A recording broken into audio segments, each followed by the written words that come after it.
Cuánto me gustaría poder estar hoy personalmente en este 10º Congreso Iberoamericano de Educación Científica, que hoy se inaugura en Montevideo.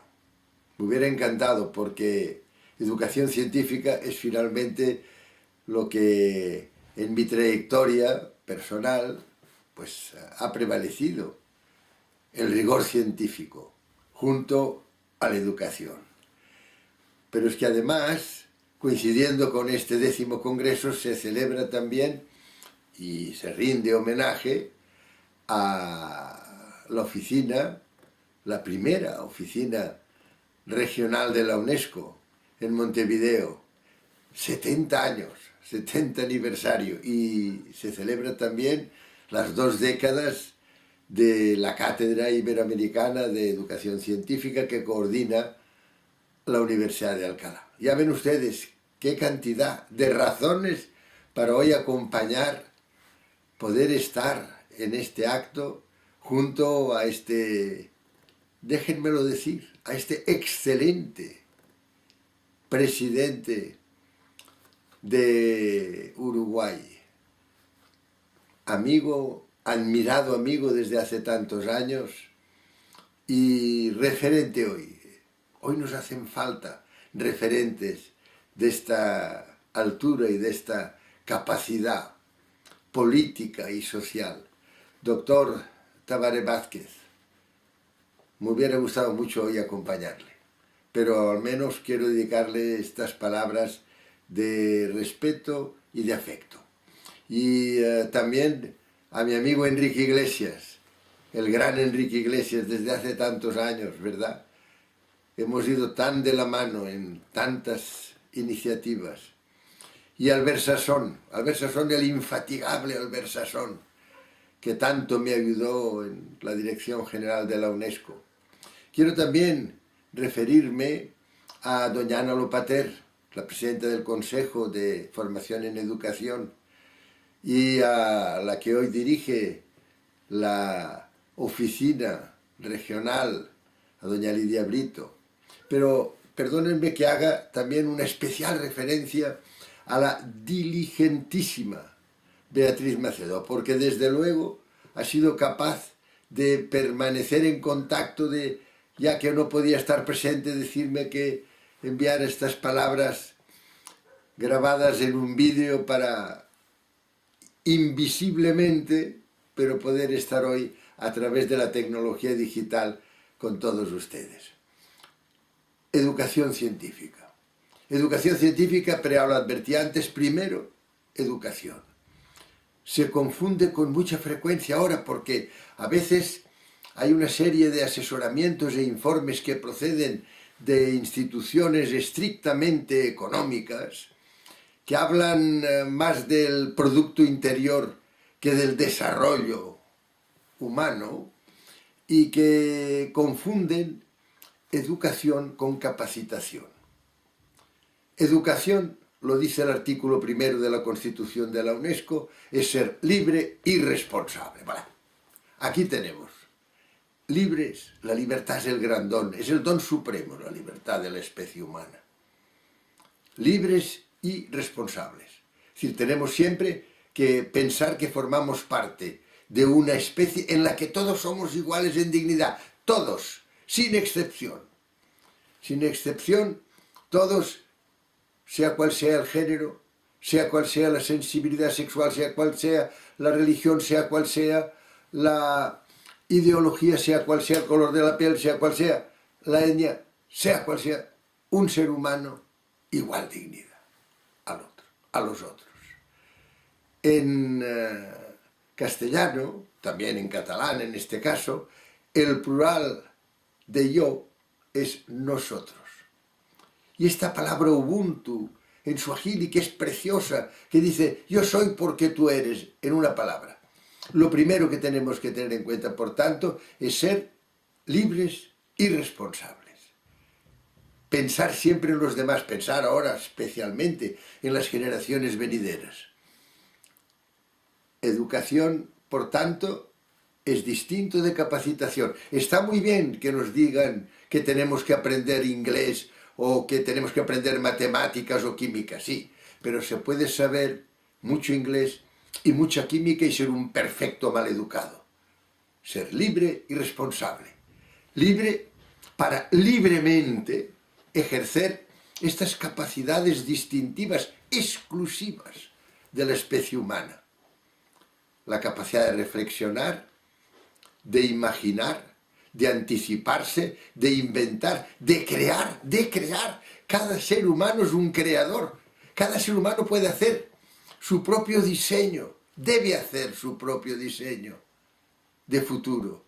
Cada ser humano creador, esta es nuestra esperanza. La esperanza está precisamente en que no debemos someternos a nadie, ni a ningún dogma, ni a ninguna expresión fanática, ni a ninguna expresión sectaria ni supremacista. ¿Qué es eso? Todos iguales en dignidad y no actuar nunca al dictado de nadie, sino de nuestra propia conciencia y de nuestras propias reflexiones. Esto es educación. Y después puede ser educación con el rigor científico absolutamente imprescindible, para que podamos ejercer estas grandes funciones precisamente teniendo en cuenta a los demás y teniendo en cuenta a las generaciones venideras. En el informe que encomendé al principio de la década de los 90 del siglo pasado al excelente presidente de la Comisión Europea, Jacques Delors, ya saben que el informe al final da 4 grandes pilares para la educación. Y el primero es aprender a ser, es decir, aprender a ser plenamente humano, a ejercer plenamente estas facultades distintivas de la especie humana. Aprender a ser, aprender a dirigir. Así lo decía en el año 1876 ya el gran pedagogo español don Francisco Giner de los Ríos. Educación es dirigir con sentido la propia vida. Esto, es decir, ser dueños de uno mismo, actuar con esta libertad y esta capacidad precisamente de la propia reflexión, porque esta capacidad de pensar, esta capacidad de innovar, vuelvo a repetir, es la que nos permite ver con esperanza el futuro, la que nos permite darnos cuenta de que somos capaces de superar todas las adversidades, de que la palabra imposible no existe, no debería existir, porque somos capaces, y así lo demuestra la historia, de convertir muchos imposibles hoy, imposibles mañana. Jacques Delors primero dice aprender a ser. Después, aprender a conocer. Ojo con confundir también conocimiento con información. Esta es otra de las cosas que tenemos que tener muy claras. No confundir educación con capacitación ni conocimiento con información.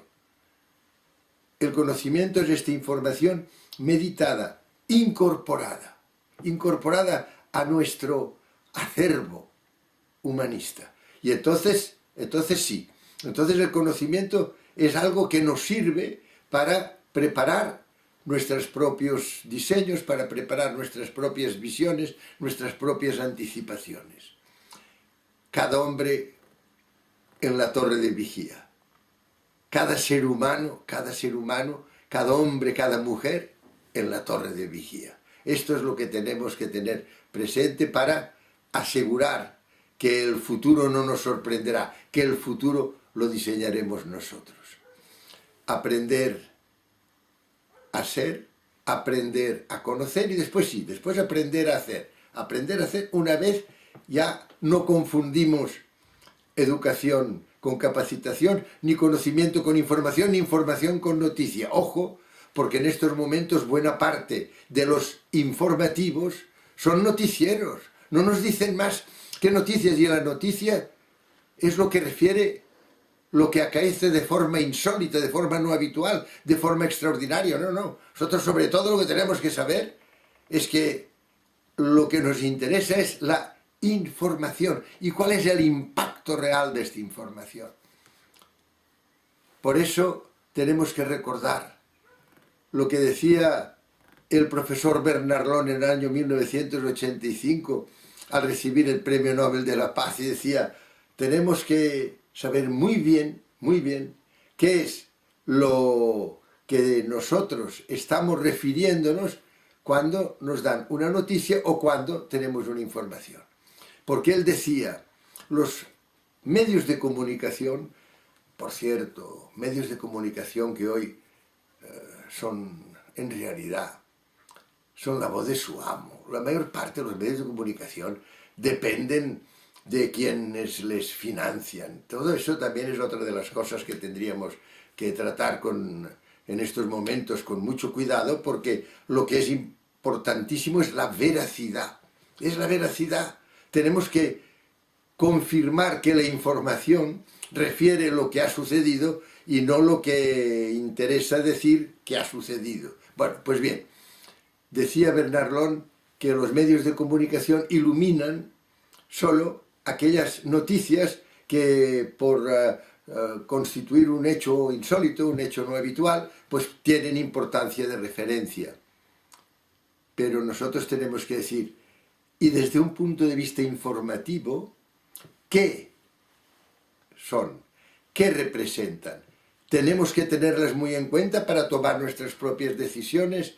Y él decía, ojo, tenemos que, cuando los medios de comunicación iluminan lo visible, nosotros tenemos que ver lo invisible. Y añadía, porque solo en la medida en que veamos lo invisible, es decir, toda la información de la cual esta noticia es un hecho excepcional, solo en esta medida seremos capaces, decía él, de hacer lo imposible. En la medida en que veamos lo invisible, cuando tenemos una información, noticia, en esta misma medida seremos capaces de hacer los imposibles, porque sabremos cuál es el impacto real de esta noticia. Bueno, y ahora viene el rigor científico. Y ahora viene a hablar de ciencia. Ciencia es precisamente eso. Es cuando a mí me dicen, como científico es usted, ¿de qué ideología? Ah, no. Yo como científico soy científico. En ciencia no hay más que el rigor científico. Y después yo, desde un punto de vista social, desde un punto de vista ideológico, desde un punto de vista de creencias, puedo ser lo que sea, pero como científico, rigor científico. Y los científicos tenemos hoy un papel muy importante que desempeñar. Tenemos que levantar la voz, porque estamos ante procesos potencialmente irreversibles, es decir, podemos alcanzar puntos de no retorno, podemos comprometer la habitabilidad de la Tierra para las generaciones venideras. Sería un error extraordinario, sería un error craso. Rigor científico. Y el rigor científico no solo se obtiene, por cierto, teniendo grandes instalaciones, aparatos, también. O sea que yo comprendo que la enseñanza de la ciencia se tenga que hacer con instrumentos, pero aquí sí que también quiero recordar lo que un día me dijo el profesor Hans Krebs, año 1966, cuando yo estaba trabajando con él en el laboratorio de Oxford. Me dijo, investigar es ver lo que otros ven y pensar lo que nadie ha pensado. O sea, una vez más, rigor científico y capacidad de ver las cosas desde las distintas posiciones y de los distintos ángulos para que podamos apreciar en su inmensidad lo que representa el fantástico prodigio de la vida, un misterio, quizá un milagro, pero desde luego es formidable pensar que podemos ir descifrando este código que produce este fantástico espectáculo del universo, en el cual hay, desde un punto de vista biológico, unos seres que somos temporales, somos fugaces, que somos putrescibles, pero que sin embargo podemos volar en la inmensidad del espacio del espíritu. Queridos amigos, Deseo que tengan mucho éxito en este 10º Congreso y que contribuyan a esclarecer cuál es el papel hoy de la comunidad científica, cuál es el papel hoy del rigor científico para evitar que lleguemos a puntos de no retorno en fenómenos irreversibles y sobre todo que al final podamos decir, como explicaba al principio, cada ser humano capaz de crear nuestra esperanza. Cada uno de nosotros somos capaces de inventar. Tenemos que inventar el futuro. El futuro está por hacer, el porvenir está por hacer. Hagamos un mundo a la altura de la magnífica capacidad de la especie humana.